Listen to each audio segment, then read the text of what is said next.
సంస్కృతి సంపద YouTube channel తరపున అందరికీ స్వాగతం. శ్రీమద్ భగవద్గీత ఆధ్యాత్మిక రహస్యాలు అనే శీర్షికలో శ్రీ త్రినాథ్ గారు ధారావాహిక ప్రసంగం చేస్తున్నారు.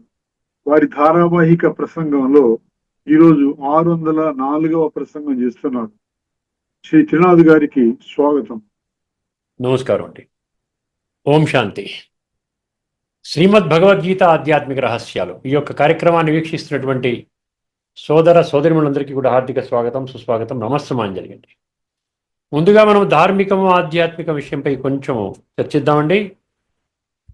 మామూలుగా ధార్మికంలోనండి మనము వ్యక్తులకు ప్రాధాన్యత ఇవ్వమండి, వస్తువులకు ప్రాధాన్యత ఇస్తాం, సుఖ సాధనాలకు ప్రాధాన్యత ఇస్తాం.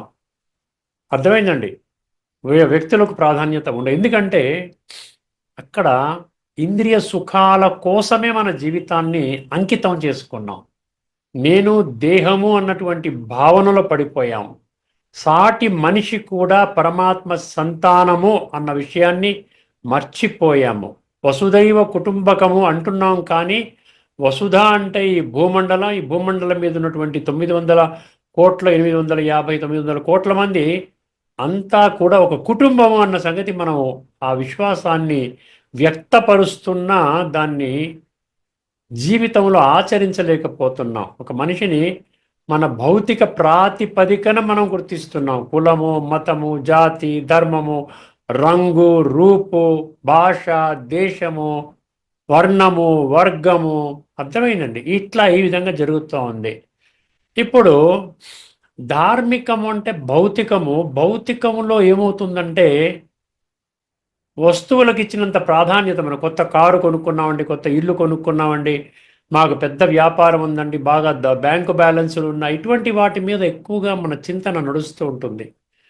అర్థమైంది? ఎక్కడ ఇటువంటి చింతన నడవదు. అందరూ విశ్వాత్మలందరూ పరమాత్మ సంతానం అన్న సోటి సోదరాత్మలు, అందరి కళ్యాణం జరగాలి, అందరు బాగుండాలని కోరుకుంటున్నాను, నా వంతు సహాయం చేస్తాను, ఇటువంటి సంకల్పాలు నడవవు ధార్మికంలో. దీనికి భిన్నంగా ఆధ్యాత్మికతలో ఏమవుతుందంటే ఆత్మజ్ఞానమే ఇస్తారు. అక్కడ ఆధ్యాత్మికం అంటే ఆత్మజ్ఞానం. గుర్తుపెట్టుకోండి, ఆత్మ అన్న పదం కూడా అందులో ఉంది. ఆత్మజ్ఞానం ఇస్తారు. ఆత్మ యొక్క తల్లి తండ్రి యొక్క పరిచయం కూడా ఇవ్వటం జరుగుతుంది. ఆత్మలు అవినాశి అన్న విషయం తెలియజేస్తారు. ఆత్మ ఒక శరీరం విడిచిపెట్టి మరి ఇంకొక శరీరాన్ని తీసుకుంటూ ఈ కాలచక్రంలో తిరుగుతుంది అన్న సృష్టి చక్ర జ్ఞానం కూడా బాగా అర్థమవుతుంది. తర్వాత కర్మ సిద్ధాంతం ఒకటి చాలా ముఖ్యమండి. కర్మల గుహ్య గతి అంటాడు. అర్థమైందండి? అది కర్మణో హి అపి బోద్ధవ్యం చ వికర్మణ అకర్మణశ్చ బోద్ధవ్యం గహనా కర్మణో గతి అని 4వ అధ్యాయంలో 13వ శ్లోకం అనుకుంటానని మీకు కన్ఫర్మ్ చేస్తాను. ఇది మీరు రాసుకొని ఇది చదువుకోవాలండి. అర్థమైందండి? 4వ అధ్యాయంలోని నేను అనుకోవడం 13వ శ్లోకము. 4వ అధ్యాయంలో కర్మణో యపి బోద్ధవ్యం చ వికర్మణ. ఇది కర్మ సిద్ధాంతం చాలా లోతైనది అని చెప్తాడండి. 4వ అధ్యాయంలోని 17వ శ్లోకం అండి. కొన్ని ముఖ్యమైన శ్లోకాలు మీ పదే రిపీట్ చేస్తూ ఉన్నాను. భగవానువాచ, భగవంతుడు పరమసత్యము, భగవంతుడి మాటలు కూడా పరమసత్యము.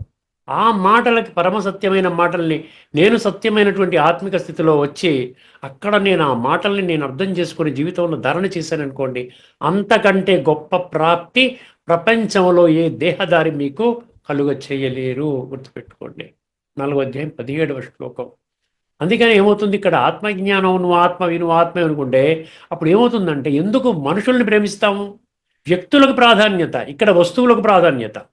వ్యక్తులకు తక్కువ ప్రాధాన్యత. వాడు నావాడా అయితే ఒక రకంగా ఉంటుంది, నావాడు కాదని ఇంకో రకంగా ఉంటుంది. ఇక్కడ ఏమిటంటే అందరూ ఆత్మలే, ఆత్మలో దివ్య గుణాలు ఉన్నాయి, దివ్య శక్తులు ఉన్నాయి. పరమాత్మ నుండి శక్తులు, గుణాలు తీసుకొచ్చే విధానము రాజయోగము. వారు కూడా రాజయోగం చేస్తున్నారు, నేను రాజయోగం చేస్తున్నాను. వారు కూడా నన్ను ఒక సోదరాత్మగా గుర్తిస్తున్నాడు, నేను గుర్తిస్తాను. ఎప్పుడైతే మనలో ఉన్నటువంటి ఆత్మని, ఏదైతే ఉందో ఆత్మలో ఉన్న దివ్యత్వాన్ని, డివినిటీ అంటాను చూసారా, దాన్ని మనం అనుభవం చేసేంత వరకు ఈ జ్ఞాన మార్గంలో నిలిచామనుకోండి, ఇంకా జీవితంలో ఎవరు ఏమనుకున్నా వాళ్ళే తెలుస్తుంది. వాళ్ళకి అంతిమ సమయంలో తెలుస్తుంది, అయ్యో ఇంత మంచి వాళ్ళని మనము అగౌరవపరిచామా, మనం క్రిటిసైజ్ చేసామా, వీళ్ళు తక్కువ అంచనా వేస్తున్నామా, ఇది అద్భుతమైనటువంటి సంస్థ అద్భుతమైనటువంటి వీళ్ళంతా మనుషులు కొన్ని లక్షల మంది ఒక విధానంలో నడుస్తున్నారు, మేము వాళ్ళ గురించి తప్పుగా అర్థం చేసుకున్నాం బాధపడతారు. అంతేగాని ఇక్కడ అర్థం చేసుకునే వాళ్ళు ఆత్మచింతనలు ఉన్నాడు, క్రిటిసైజ్ చేసే వాళ్ళని కూడా గౌరవిస్తారండి. ఎందుకంటే వాళ్ళు అజ్ఞానంలో ఉన్నారు కదా. నేను జ్ఞానంలో ఉన్నాను, వాళ్ళు అజ్ఞానంలో ఉన్నారు. వాళ్ళ జ్ఞానికి అజ్ఞానికి తేడా ఉంది. జ్ఞాని ఏం చేస్తాడు? సర్వే జన సుఖినో భవంతు, అందరూ బాగుండాలని కోరుకుంటాడు. అర్థమైందని అక్కడ వస్తువులకు ప్రాధాన్యత, మనుషులకు తక్కువ ప్రాధాన్యత. మనుషులకి ఆ యొక్క కులము, మతము, జాతి, ధర్మం, రంగు, రూపు దాని ఆధారంగా ప్రాధాన్యత. ప్రేమ ఇక్కడ వ్యక్తి ఆత్మ కాబట్టి ప్రతి ఒక్కరూ పరమాత్మ సంతానము, మూల స్వరూపం, అందరూ కూడా దివ్య గుణాలతో ఉన్నారు. అర్థమైందండి. కాబట్టి ప్రతి ఒక్కరిని కూడా ఒక సాటి సోదరాత్మగా మనము ప్రేమిస్తాం. ఇది ముఖ్యమైన విషయము మీ దృష్టికి తీసుకుని వస్తున్నాం. మరొక అంశాన్ని మనం తదుపరి ఎపిసోడ్లో చర్చించుకుందాం. గత ఎపిసోడ్లో మనము 18వ అధ్యాయంలోని 61వ శ్లోకం, అద్భుతమైన శ్లోకం అండి. ఇందులో ఒక సిద్ధాంతం మనకు చెప్తోంది, సృష్టి రహస్యం మనకు చెప్తోంది. ఎందుకు కొంతమంది మనుషులు తప్పుడు పనులు చేస్తున్నారు, కొంతమంది మంచి పనులు చేస్తున్నారు, కొంతమంది మధ్యస్థంగా ఉన్నారు, ఎందుకు ఏ ప్రేరణ ద్వారా మనము హయ్యెస్ట్ ప్రాప్తి చేసుకోవచ్చును, కొన్ని సీక్రెట్స్ మనకు భగవంతుడు చెప్తున్నాడు. దాన్ని మనము అర్థం చేసుకొని మన జీవితంలో ఆచరణలో పెట్టామనుకోండి, మన జీవితం బాగుపడుతుంది. ఈ శ్లోకం అత్యంత గంభీరమైనది. ఇందులో పరమాత్మ సృష్టిలోని ఒక గొప్ప రహస్యాన్ని అర్జునుడికి బోధిస్తున్నాడు. ఈశ్వర సర్వభూతానాం హృద్దేశేర్జున తిష్టతి భ్రామయన్ సర్వభూతాని యంత్రారూఢాని మాయయా. అర్థమైందండి. ఈ శరీరమైన యంత్రము ద్వారా మనం చేసే కర్మలు, మన మనసులో చేసే సంకల్పాలు, నోటి ద్వారా వెలువడే మాటలు, దీని ఆధారంగా మన ఆత్మలో నిక్షిప్తము కాబడిన సంస్కారాలు, ఇది ఈ ఫిలాసఫీ ఇలాగ చక్రంలాగా తిరుగుతూనే ఉంటుంది. భగవంతుడు సాక్షిగా చూస్తాడు. కానీ భగవంతుడు ఏం చేస్తాడు? ఇక్కడ కలియుగం యొక్క అంతిమ సమయంలో స్వయముగా ప్రత్యక్షమై ఒక మానవ దేహం ఆధారంగా ఏం చేస్తాడంటే సత్యమైన ఈశ్వరీయ జ్ఞానము, రాజయోగాన్ని మనకి ప్రసాదిస్తాడు. అర్థమైందండి. అంతేగాని ఇంకా వేరే విధంగా ఇంటర్వెన్షన్ ఉండదండి. అర్థమైందండి. నేను మందిరం కట్టించాను, నాకు ఉన్నతమైన పదవి కావాలి, నన్ను సత్యయుగంలో నంబర్ 1గా పెట్టాలి, ఇటువంటివి ఏవి కూడా భగవంతుడు చేయడు. అందుకని సాక్షి దృష్ట అంటారు. కొన్ని విషయాలు మనం ఆధ్యాత్మిక దృష్టికోణంలో కొన్ని విషయాలు అర్థం చేసుకుని ఈ యొక్క ఎపిసోడ్ని మనం సంపన్నం చేసుకుందామండి. ఈ యొక్క శ్లోకంలో ఉన్న తత్వాన్ని పూర్తిగా అర్థం చేసుకుందామండి ఈ ఎపిసోడ్లో. ముఖ్యాంశాలు ఏంటంటే, ఆత్మ శరీరం అనే యంత్రాన్ని నడుపుతోంది. ఆత్మ శరీరం అనే యంత్రాన్ని నడుపుతుంది. ఆత్మ నడిపిస్తుందండి. ఒకవేళ శరీరం నుంచి ఆత్మ వెళ్ళిపోయిందనుకోండి, శరీరము శవమవుతే శవము నడుస్తుందా? నడవదు. ఆత్మ చైతన్య శక్తి, శరీరము స్వతహాగా ఏమీ చేయదు. ఆత్మ బయటికి వెళ్ళిపోయిన వెంటనే, చూసారా, నేను ఇప్పుడే చెప్పాను కదా, ఆత్మ బయటికి వెళ్ళిపోయిన వెంటనే అంటే మరణించిన వెంటనే కళ్ళు ఉన్నా చూడలేవు, చెవులు ఉన్నా వినలేవు, నోరు ఉన్నా మాట్లాడలేదు, మనసు ఉన్నా ఆలోచించదు, బుద్ధి ఉన్నా నిర్ణయం చేయలేదు. అర్థమైందండి. మెదడు ఉన్నా ఏది పని చెయ్యదు. అందువలన శరీరము నిజముగా ఒక యంత్రమే. క్లియర్గా అయింది, అర్థమైంది కదండి. రెండవ పాయింట్, మొదటి పాయింట్ ఆత్మ శరీరం అనే యంత్రాన్ని నడుపుతోంది. రెండవ పాయింట్, సంస్కారాలే జీవుని తిప్పుతున్నాయంట. ఈ కాలచక్రంలో దేని ఆధారంగా? కొంతమంది వాళ్ళ యొక్క జర్నీ సత్యయుగం ఆరంభం నుండి ప్రారంభిస్తారు, అంటే 84 జన్మలు తీసుకుంటారు. కొంతమంది త్రేతా నుంచి ప్రారంభిస్తారు, కొంతమంది ద్వాపరం నుంచి ప్రారంభిస్తారు, కొంతమంది కలియుగం ఆరంభంలో ప్రారంభిస్తారు, కొంతమంది కలియుగం యొక్క అంతిమ సమయంలో ప్రారంభిస్తారు. దేని ఆధారంగా? ఇక్కడ ఏం చెప్తున్నాడు? సంస్కారాలు.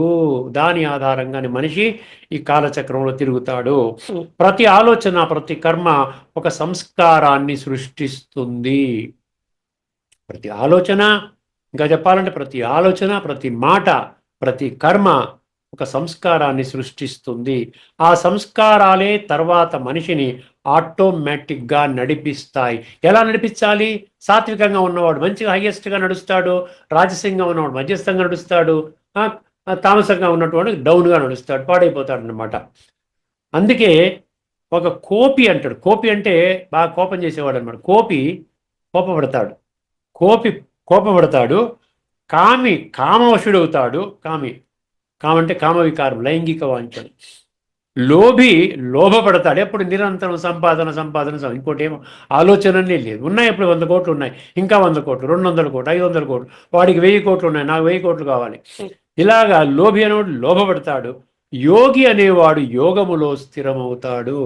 మనం యోగిగా కావాలి, లోభిగాను కామిగాను కాదండి, క్రోధిగా కాదు. ఇది సంస్కార చక్రము, సంసార చక్రము, సంస్కార చక్రం. సో ఈ విధంగా ఈ చక్రం ఫారం అవుతుంది, సాత్విక, రాజసిక, తామసిక. ఇప్పుడు 3వ పాయింట్, పరమాత్ముడు సాక్షి మరియు మార్గదర్శి. 2 కర్తవ్యాలు చేస్తాడు. ఒకటి, సాక్షిగా చూస్తాడు, ఏమి ఇంటర్ఫియర్ అవ్వడు, చూస్తాడంతే. నేను చెప్పాను వినలేదు, పాపం అవస్థపడుతున్నాడు కానివ్వండి, ఆ విధంగా వాడు బ్రతుకుతాడు, ఎందుకంటే నా మాట వినటం లేదు కదా. రెండవది, విన్నవాళ్ళ కోసం ఏం చేస్తాడు, మార్గదర్శి, ఒక డైరెక్షన్ ఇస్తాడు చక్కగా. అందుకని పరమాత్మ ఏం చేస్తాడండి, సాక్షి మరియు మార్గదర్శి. పరమాత్మ ఎవరి కర్మలను బలవంతంగా చేయించడు, బలవంతం ఏమి లేదండి. అంటారు కదా, we can take the horse near the pond but we cannot make it drink అంటారు.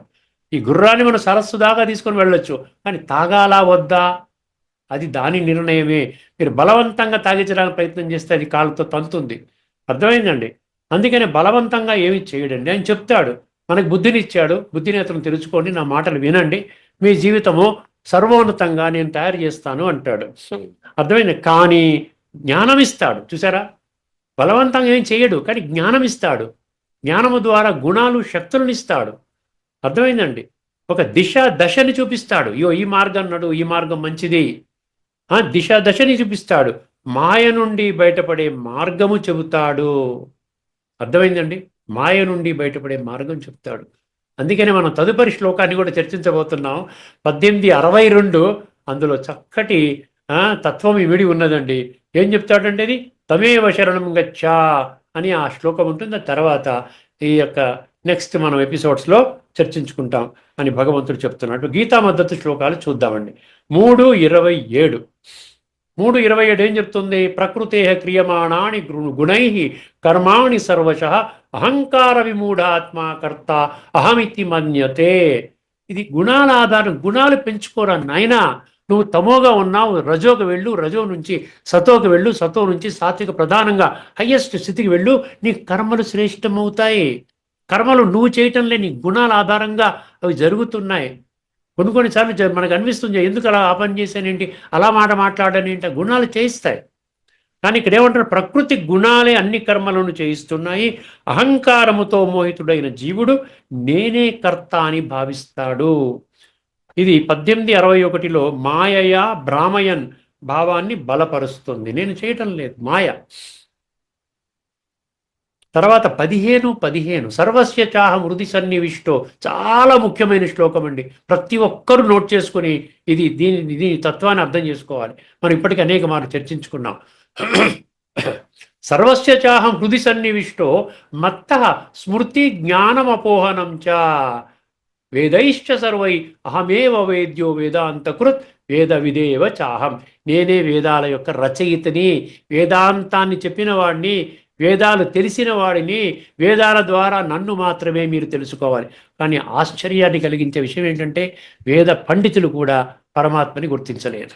అర్థమైందని 15 దానికి విరుద్ధంగా మనం నడుస్తూ ఉన్నాం. నేనే అందరి హృదయాలలో స్థితుడై ఉన్నాను. సర్వస్య చా హృది సన్నివిష్టు అన్నాడు, చూసారా. అక్కడ ఈశ్వర సర్వభూతానాం హృద్దేశేర్జున, అక్కడ హృదయ, ఇక్కడ హృదయ వచ్చింది. అందుకని ఈ శ్లోకాన్ని మీకు చెప్పడం జరుగుతుంది. నేనే అందరి హృదయాలలో స్థితుడై ఉన్నాను, నా వలననే స్మృతి, జ్ఞానము, అపోహనము కలుగుతున్నాయి. అర్థమైందండి. స్మృతి, జ్ఞానం. స్మృతి అంటే పరమాత్మని ఎలా స్మృతి చేయాలి. నేను ఆత్మని అన్న స్మృతి, నేను మర్చిపోయాను, స్మృతిని మర్చిపోయాను, నేను దేహం అనుకుంటున్నాను. కానీ ఇప్పుడు మనకి ఏమవుతుంది, నేను ఆత్మని, ఇది నా దేహము. అదేవిధంగా జ్ఞానము, తర్వాత మరపు అంటే ఈ యొక్క వికారాలు, ఈ దేహాభిమానం, ఇవన్నీ కూడా మరపించే విధంగా మనకి ఆ 3 కర్తవ్యాలు భగవంతుడు చేస్తున్నాడు. సమన్వయం ఏంటి, 1861లో చెప్పబడిన హృద్దేశేర్జున తిష్టత అనే భావాన్ని మరింత బలపరుస్తుంది. 14:5 అండి. ఇప్పుడు సత్వం రజస్తమైతి గుణాః ప్రకృతి సంభవాః నిబధ్నంతి మహాబాహో దేహే దేహినం అవ్యయం అన్నాడు. ఇక్కడ ఏమంటున్నాడు, సత్వ రజస్తమస్ గుణాలు దేహిలో ఉన్న ఆత్మను బంధిస్తాయి. మాయ అంటే ఇదనమాట. మాయ అంటే గుణాలు. మాయాతీతుడు, త్రిగుణాతీతుడు, ద్వంద్వాతీతుడు పరమాత్మ ఒక్కడే. దేహదారులందరూ దీంట్లోకి వస్తారు, ఇంక్లూడింగ్ 33 కోట్ల దేవీ దేవతలు కూడా వస్తారు. ఇప్పటికే మనం అనేక మార్లు చర్చించుకున్నాం. ఇది మాయయా భావాన్ని వివరంగా తెలియచేస్తుంది. 13:23 ఉపదృష్టానుమంతాచ భర్త భోక్త. అర్థమైందండి. ఇక్కడ ఏమంటున్నాడు, అక్కడ డాట్ డాట్ డాట్, ఈ శరీరములో ఉన్న పరమాత్మ కేవలము సాక్షి మాత్రమే. ఆత్మ కూడా సాక్షేనండి. ఈ గుణాల చేత మనం చేసేస్తుంటాం ఆటోమేటిక్గా. ఆత్మని మిస్లీడ్ చేసేసి వాడు ఆత్మని భ్రష్టు పట్టే విధంగా కర్మలు జరుగుతూ ఉన్నాయి. అందుకనే అర్థమైందండి, ఈ శరీరంలో ఉన్న పరమాత్మ కూడా ఏం చేస్తాడు? పరమాత్మ ఉన్నా కూడా ఏం చేయడు ఆయన. అర్థమైంది? ఏమి చేయడు. ఉంటే మీ జీవితాన్ని సక్రమంగా నడిపించాలి కదా. అందుకని సాక్షి దృష్ట. ఆయన ఉపద్రష్ట అంటే దగ్గరుండి చూసేవాడు, హనుమంత అంటే అనుమతి ఇచ్చేవాడు, భర్త పోషించేవాడు, భోక్త మరియు మహేశ్వరుడు. శరీరం అనే యంత్రములో భగవంతుని పాత్ర కేవలం సాక్షిగా, అనుమతి ఇచ్చేవాడిగా మాత్రమే ఉంటుందని, జీవుడు తన కర్మల వలననే బంధింపబడతాడని ఇది చెబుతుంది. అన్నీ చెప్తాడు, అన్నీ చేస్తాడు ఆయన. మనం వినాలి కదా. మళ్ళీ 7వ అధ్యాయం 3వ శ్లోకంలో ఎందుకు చెప్పాడు? వేల కొలది జనులలో ఒక్కడు తెలుసుకుంటాడు, ప్రయత్నం చేస్తాడు. అట్లా ప్రయత్నం చేసిన అనేకులలో ఒక్కడు నన్ను గుర్తిస్తే ఎందుకు చెప్పాడు? ఇది ఆఖరి జన్మ అన్న సంగతి కొద్దిమంది మాత్రమే తెలుసు. సమహాత్మ సుదుర్లభ. 7:3, 7:19 రాసుకోండి, గట్టిగా రాసుకోండి. మీలో పరివర్తన రావాలంటే కొన్ని ముఖ్యమైన శ్లోకాలని నేను ఎంఫసైజ్ చేస్తూ ఉన్నాను. అర్థమైంది? ఇప్పుడు ఉపనిషత్తు మంత్రాలు చూడండి. గీతలో చెప్పబడిన ఈ యంత్రము మరియు అంతర్యామి భావనలు ఉపనిషత్తుల నుండి గ్రహింపబడినవే. కఠోపనిషత్తు 1.3.3, 1.3.4. ఇందులో ఏమంటాడు? ఈ ఆత్మ అనేది ఒక రథములో కూర్చున్న ప్రయాణికుడు. రథము అనేది ఏమంటున్నాడు? రథం అనేది శరీరం, యంత్రం అన్నాడు కదా ఇక్కడ. అర్థమైందండి? బుద్ధి అనేది సారథి, మనస్సు అనేది ఆ కళ్ళెము, గుర్రాలు ఇంద్రియాలు. చూసారా ఈ చక్కగా ఎంత చక్కగా ఎక్స్ప్లెయిన్ చేస్తున్నాడో. ఆత్మానం రథినం విద్ధి శరీరం రథమేవతు బుద్ధిం తు సారథిం విద్ధి మనః ప్రగ్రహమేవచ. గీతలో యంత్రమని చెప్పబడిన దాన్ని కఠోపనిషత్తు రథముతో పోల్చింది. శరీరాన్ని ఒక రథముగా, ఆత్మను ఆ రథముపై ఉన్న యజమానిగా. చూసారా? శరీరాన్ని ఒక రథముగా, ఆత్మను ఆ రథంపై ఉన్న యజమానిగా, బుద్ధిని సారథిగా, మనస్సును పగ్గాలుగా తెలుసుకో, ఇంద్రియాలని గుర్రాలుగా తెలుసుకో. జీవాత్మను రథికుడు అంటే ప్రయాణికుడు అని అర్థం చేసుకో. సో శరీరాన్ని రథము యంత్రం అన్నాడంటే బుద్ధిని సారథి అంటే ఏంటి? బుద్ధి కరెక్ట్గా ఉందనుకోండి, కరెక్ట్ మార్గంలో, సత్యయుగంలోకి వెళ్ళే మార్గంలో తీసుకుని వెళ్తాడు. ఇలా బుద్ధి కరెక్ట్గా లేదనుకోండి, అధోగతి పాలు చేస్తాడు. మనసును పగ్గాలుగా, ఇంద్రియాలను గుర్రాలుగా గ్రహించు. యంత్రారూఢాని అన్న పదాన్ని కఠోపనిషత్తు రథము ద్వారా వివరించింది. తర్వాత బృహదారణ్యక ఉపనిషత్తు 3.7 అండి. బృహదారణ్యక 3.7 ఇక్కడ ఏం చెప్తోంది? అంతర్యామి బ్రాహ్మణం అన్నాడు. ఇక్కడ అదేముందో చూడండి ఒకసారి. య ఆత్మని తిష్టన్ ఆత్మనో అంతరః య ఆత్మానమంతరో యమయతి ఏష త ఆత్మాంతర్యామం ఆత్మాంతర్యామృత. ఇది మంత్రం అండి. ఆత్మలో ఉండి, జాగ్రత్త విండి, ఆత్మలో ఉండి ఆత్మకు అతీతుడై, ఆత్మలో ఉండాలి, ఆత్మకు అతీతుడై ఆత్మను లోపల నుండే నియంత్రించేవాడే అమృత స్వరూపుడైన అంతర్యామి పరమాత్మ. అక్కడ పరమాత్మని గుర్తిస్తాడంట. ముందు ఆత్మని అనుభవం చెయ్యాలి. ఎక్కడ చెప్పినా, ఏ శ్లోకం చెప్పినా మీకు ఆత్మ పరమాత్మ అన్న పదాలే వస్తున్నాయి. అర్థమైందండి? నచికేతుడికి కూడా ఇదే బోధిస్తున్నాడు. అక్కడ భగవద్గీతలో కూడా పరమాత్మ ఈశ్వరుడు అర్జునుడికి కూడా ఇదే బోధిస్తూ ఉన్నాడు. అర్థమైందండి? సో ఇక్కడ ఈశ్వర సర్వభూతానం హృదయేర్జున తిష్టత అనే భావాన్ని బలంగా సమర్థిస్తోంది. అర్థమైందండి? ఆత్మను మనం ఏం చేయాలి? నియంత్రించగలి, అర్థం చేసుకోవాలి. అప్పుడే అమృత స్వరూపుడు అవుతాం. అమృతం అంటే మృత లేదు అన్న సంగతి. అవినాశి, పరమాత్మ కూడా అవినాశి అని తెలిసి రాజయోగం ద్వారా మనం కనెక్ట్ అవ్వగలుగుతాం, మన జీవితము ఉన్నతంగా చేసుకోగలుగుతాం. శ్వేతాశ్వతర 6:11 ఏకో దేవ సర్వభూతేషు గూఢ సర్వవ్యాపి సర్వభూతాంతరాత్మ కర్మాధ్యక్ష సర్వభూతాదివాస సాక్షి చేత కేవలో నిర్గుణశ్చ. ఒక్కడే దైవము, సమస్త జీవులలో రహస్యముగా దాగి ఉన్నాడు. అంటే సర్వవ్యాపిగా అర్థం చేసుకున్నాం తప్ప ఇంకేమి ముందుకు వెళ్ళలే. అర్థమైందండి? పరమాత్మ ఉన్నాడు. పరమాత్మని గుర్తించాలంటే మీరు ఆత్మిక స్థితిలోకి రావాలి. అప్పుడు పరమాత్మని గుర్తిస్తారు. అంటే పరమాత్మని గుర్తించే ఒక సాధనాన్ని ప్రతి ఒక్క వ్యక్తిలో ఆత్మరూపంలో నిక్షిప్తము చేయబడింది. అందులో ఉన్నాడు, పదిలపరచబడింది. తర్వాత ఏమన్నాడు? ఒక్కడే దైవం సమస్త జీవులలో రహస్యంగా దాగి ఉన్నాడు. ఆయనే సర్వవ్యాపి. ఆ విధంగా సర్వవ్యాపి అనమాట. సర్వ జీవుల అంతరాత్మ, కర్మలను పర్యవేక్షించేవాడు, కర్మాధ్యక్ష అన్నాడు. మరియు సాక్షిగా ఉండేవాడు. చూసారా? కర్మలను నడిపించేవాడు. ఇది సర్వభూతానాం హృద్దేశే తిష్టతికి అచ్చంగా సరిపోతుంది. ఇవన్నీ మంత్రాలు కూడా ఈ 18వ అధ్యాయంలో 61వ శ్లోకాన్ని సమర్థిస్తున్నాయండి. ముండకోపనిషత్తు 3.3.1.1 3.1.1 3.1.1 ఈ రెండు పక్షాల కథ ఎప్పుడు మనం ఇప్పటికే చాలాసార్లు చదువుకున్నాం. ద్వా సుపర్ణ సయూజ సఖాయా సమానం వృక్షం పరిషస్వజాతే తయోరన్య పిప్పలం స్వాద్వత్వన్య అశ్వన్నన్యో శాద్వత్తి అనశ్నన్ అన్య అభిచాకశీతి. చాలా కఠినంగా చూసారా మంత్రం? చాలాసార్లు అభ్యాసం చేయాలి. చేస్తే అప్పుడు మనం పలకగలుగుతాం. దీని మీనింగ్ ఏంటంటే ఒకే వృక్షముపై రెండు పక్షులు ఉన్నాయి. ఒకటి భోగాలను అనుభవించే జీవాత్మ, మరొకటి సాక్షిగా ఉన్న పరమాత్మ. అలా చూస్తున్నాడు. కర్మ ఫలాలను తింటున్నాడు. కర్మ చేస్తాడు, ఫలం కోసం చేస్తాడు. అది సాక్షిగా పరమాత్మ చూస్తాడు. కానీ మార్గదర్శిగా జ్ఞానం ఇస్తాడు, యోగాన్ని నేర్పిస్తాడు, మంచి మార్గాన్ని వెళ్ళమని ఆ ప్రేరణ కలిగిస్తాడు. కానీ మనం పట్టించుకుంటే మన జీవితం బాగుపడుతుంది. ఇది పరమాత్మని సాక్షి స్వరూపాన్ని తెలియచేస్తుంది. ఇంకా ఆఖరిగా 2 మహావాక్యాలు ఉన్నాయండి. ఆచరణలో తీసుకోవలసిన సారము. ఆచరణ మనం తత్వంలోకి వెళ్తున్నాం కదా. తత్వం అంటే నా గురించి, నేనేం చెయ్యాలి, నేనేం చేయకు. ప్రతిదీ కూడా మీరు ఏ శాస్త్రమైనా చదవండి, నేనేం చెయ్యాలి, నేనేం చేయకూడదు, ఆ మెసేజ్ మనం తీసుకోవాలి. అప్పుడు ఆ తత్వం ఆధారంగా మనకు అది అర్థమవుతుంది. దేహాభిమానాన్ని తగ్గించాలి. నంబర్ 1. సంస్కారాలను పరిశీలించాలి. నంబర్ 2.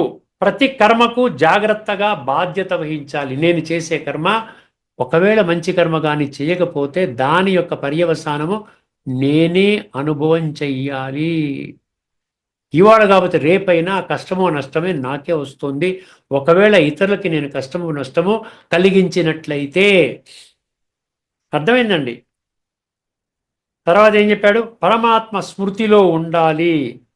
రాజయోగ సాధన ద్వారా మాయను జయించాలి. అప్పుడు జీవుడు యంత్రములా తిరుగుతున్న స్థితి నుండి స్వచ్ఛంద యోగి స్థితికి చేరుకుంటాడు. యోగి అంటే ఏంటి? కర్మాతీత స్థితి. ఆత్మ పరమాత్మతో నిరంతరం సంధానమై పరమాత్మ స్మృతిలో ఉంటుంది. మన్మనాభవ మయ్యర్పిత మనోబుద్ధి అన్నాడు చూసారు గీతలో. యో మద్భక్త సమే ప్రియ. అటువంటి వాడు నాకు ఇష్టం అని భక్తి యోగం చదవండి మీరు. 12వ అధ్యాయంలో 14వ శ్లోకం రాసుకొని చదువుకోండి. అందుకని మనం యంత్రంలో తిరుగుతున్నాం, కర్మల ప్రకారం తిరుగుతా ఉన్నాం, అది వదిలేయండి. మీ కర్మలు శ్రేష్టంగా చేయండి. సంకల్పాలు, ఆ బీజము చాలా సత్సంకల్పం చేయండి, భగవంతుని స్మృతిలో చెయ్యండి. అర్థమైందండి? అప్పుడు ఏమవుతుంది? యంత్రంలా తిరుగుతున్న స్థితి నుండి స్వచ్ఛంద యోగి స్థితికి చేరుకుంటాడు. ముగింపు మా వాక్యం అండి. ఈ శ్లోకము ద్వారా భగవానుడు మనకు ఇచ్చే సందేశం ఏమిటంటే అహంకారాన్ని వీడండి. అంతే కదా. యంత్రం అభిమానం అంటే నేను చాలా గొప్పవాడిని, కులము మతము జాతి రంగు రూపం ఉన్నవాడు, ఇవన్నీ మనకేం దైహికంగా నేను చాలా ఉన్నతవాడిని, నేను హయ్యెస్ట్ క్వాలిఫికేషను, హయ్యెస్ట్ పదవులు వహించాను, పెద్ద పెద్ద వాళ్ళ సాంగత్యం ఉంది, పెద్ద బంగళాలో ఉన్నాను, ఇవన్నీ కూడా టెంపరీ అనే సంగతి ఒక్క దెబ్బకి ఒక్కసారి ఆధ్యాత్మిక కోణం అర్థం చేసుకుంటే అవన్నీ దాని మీద మోజుతో మీరేం చేస్తున్నారు? ఆత్మని శుద్ధి చేసుకునే ఆలోచన చేయలేకపోతున్నారు. మీకు సమయం అంతా దానికి పోయిందిగా. మంచిగా ఆలోచించడానికి అంటే నేను ఆత్మని తదుపరి జన్మ నేను సత్యయుగంలో శ్రేష్టమైన పదవి తీసుకోవాలి, తర్వాత ఎన్నో జన్మలు మనకి కాలచక్రంలో తిరుగుతుంది. ఎందుకంటే ఆత్మ తిరుగుతూ ఉంటుంది. శరీరాన్ని నా బంధువులు నేను చచ్చిపోయిన వెంటనే కాల్చేస్తారు, బూడిదైపోతుంది. దీన్ని పట్టుకుని కూర్చుంటే నాకేమైనా 1,00,000 కోట్లు ఉంటే దాని మీద ₹1 మీదైనా నాకేమైనా కంట్రోల్ ఉందా? ఇవన్నీ ఆలోచనలు మనం నడవాలి. అర్థమైందండి? అహంకారాన్ని వీడండి. అప్పుడు ఏమవుతుంది? అహంకారం పోతే మనకి ఇవన్నీ నేను ఒక సాకార మాధ్యమాన్ని పెట్టుకున్నాను. నా యొక్క మూల స్థితి అవినాశి ఆత్మ. ఆ అవినాశి ఆత్మ ఈ వినాశి శరీరం యొక్క యజమాని అని అర్థమవుతుంది.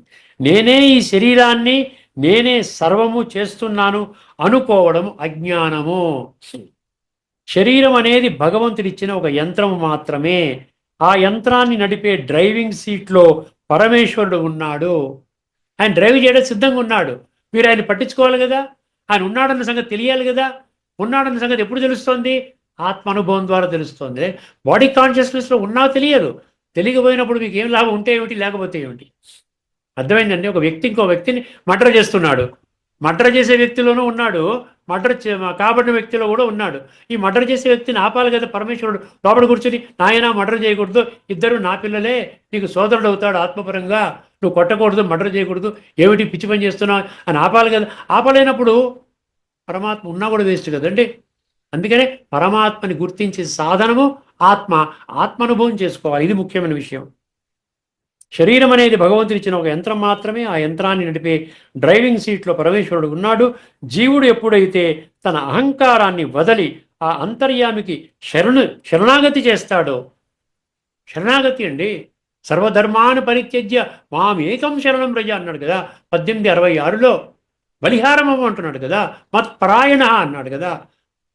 మత్కర్మ మత్పరాయణ ఎన్నో శ్లోకాలు మనం చర్చించుకున్నాం కదా. ఈ అంతర్యామికి శరణాగతి చేస్తాడో దీని అది తర్వాత శ్లోకంలో చెప్తాడు. తమేవ శరణం గచ్చ సర్వభావేన భారత అంటాడు. మనం చర్చించుకుందాం. అర్థమైందండి. అప్పుడు ఆ మాయా చక్రం నుండి విముక్తుడై పరమశాంతిని పొందుతాడు. ఇప్పుడు ఒక 10 క్షణాలు ఈ 1861లో భాష్యకారులు ఏమి రాసుకున్నారో మనం ఒకసారి చర్చించుకొని ఈ యొక్క ఎపిసోడ్ని మనం సంపన్నం చేసుకుందామండి. 1861 ఈశ్వర సర్వభూతానం, దాంతో అయిపోతుంది. 1861 కదా, మర్చిపోయాను, 16 తీసాను నేను. 1861 మోక్ష సన్యాస యోగం. ఈశ్వర సర్వభూతి వచ్చిందండి. ఒక్కసారి గుర్తుపెట్టి చదువు జాగ్రత్తగా అర్థం చేసుకోండి, బుద్ధినేత్రం తెలుసుకోండి. అర్జున, శరీర రూప యంత్రములను అధిరోహించిన సర్వ ప్రాణుల హృదయములయందు అంతర్యామిగానున్న పరమేశ్వరుడు తన మాయ చేత వారి వారి కర్మలను అనుసరించి, చూసారా, అండర్లైన్ చేసుకోండి, వారి వారి కర్మలను అనుసరించి వారిని భ్రమింపచేయుచున్నాడు. సుమారుగా మీనింగ్ కరెక్ట్గానే వచ్చింది అక్కడ. వారి వారి కర్మలను అనుసరించి వాళ్ళు ఆ విధంగా చక్రములో సత్యత్రేత ద్వాపర కలిలో తిరుగుతూ ఉంటారు. ఓకేనండి, ఇక్కడతో మనం ఈ చర్చను ముగిద్దామండి. అందరికీ నమస్కారము. తదుపరి ఎపిసోడ్లో మనము కఠోపనిషత్తులో 1, 2, 24వ మంత్రాన్ని చాలా కూలంకషంగా చర్చించబోతున్నాం. అంతవరకు సెలవు. అందరికీ నమస్కారం. లోకా సమస్త సుఖినో భవంతు. ఓం శాంతి. శ్రీమద్ భగవద్గీత ఆధ్యాత్మిక రహస్యాలు శీర్షికలో ధారావాహిక ప్రసంగం చేసిన శ్రీ త్రినాథ్ గారికి ధన్యవాదాలు.